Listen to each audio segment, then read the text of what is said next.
आकाशवाणी रांची से प्रस्तुत है प्रादेशिक समाचार।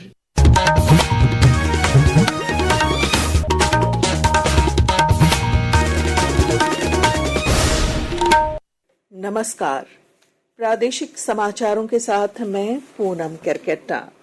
केंद्र ने आज एक विशेष गैर संक्रामक रोग एनसीडी स्क्रीनिंग अभियान की शुरुआत की। अभियान का उद्देश्य 30 वर्ष और इससे ऊपर की आयु के सभी व्यक्तियों की पूरी तरह से स्क्रीनिंग करना है।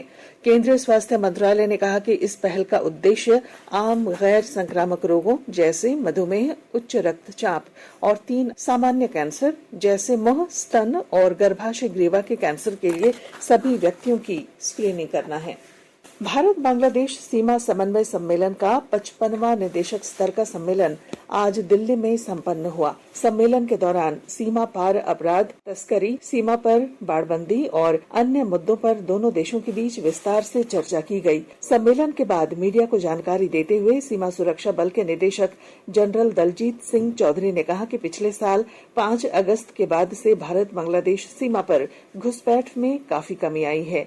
उन्होंने कहा कि सीमा पर अवैध गतिविधियों को रोकने के लिए अत्याधुनिक निगरानी प्रणाली की तैनाती के साथ निगरानी तंत्र को मजबूत किया गया है।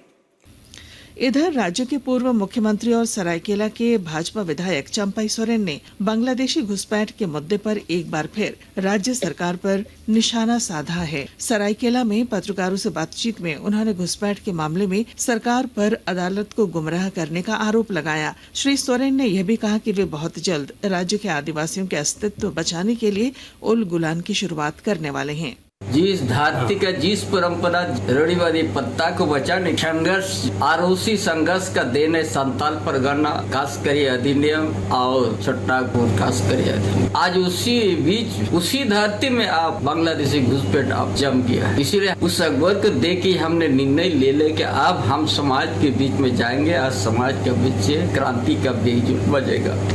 रांची के नामकुम स्थित भारतीय कृषि अनुसंधान परिषद, राष्ट्रीय कृषि उच्चतर प्रसंस्करण संस्थान की ओर से 2 दिवसीय किसान मेला सह प्रदर्शनी का आयोजन किया गया है। मौके पर राज्य की कृषि मंत्री शिल्पी नेहातिर की समारोह को संबोधित कर रही हैं।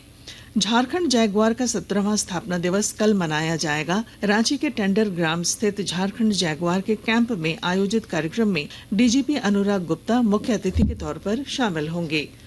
जमशेदपुर पश्चिम से जेडीयू विधायक सरयू राय ने बोकारो स्टील प्लांट के ऐश पॉन्ड से छाई युक्त पानी कूलिंग पॉन्ड में प्रवाह होने का मामला विधानसभा में उठाने की बात कही है। श्री राय ने बोकारो में मीडिया से बात करते हुए कहा कि यह गंभीर मामला है जिसे बोकारो स्टील प्रबंधन गंभीरता से नहीं ले रहा है। सरकार या पोल्यूशन कंट्रोल बोर्ड बहुत गंभीर है कि ऐश से जो पर्यावरण को नुकसान हो रहा है, नदियों को नुकसान हो रहा है, उसको कम करने के लिए हम लोग ऐश डिस्पोजल के 1, 2, 3, 4, 5 ये तरीके अपनाए हैं। सबसे पहले जो कर सकता हूँ विधानसभा में सवाल उठाऊंगा।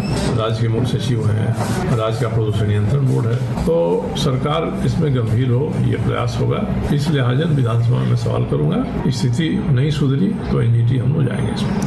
दुमका का ऐतिहासिक जनजातीय हिजला मेला महोत्सव कल से शुरू होकर अगले शुक्रवार 28 फरवरी तक चलेगा और जानकारी दे रहे हैं हमारे संवाददाता। दुमका का ऐतिहासिक जनजातीय हिजला मेला महोत्सव कल शुक्रवार से शुरू होगा और अगले शुक्रवार 28 फरवरी तक चलेगा।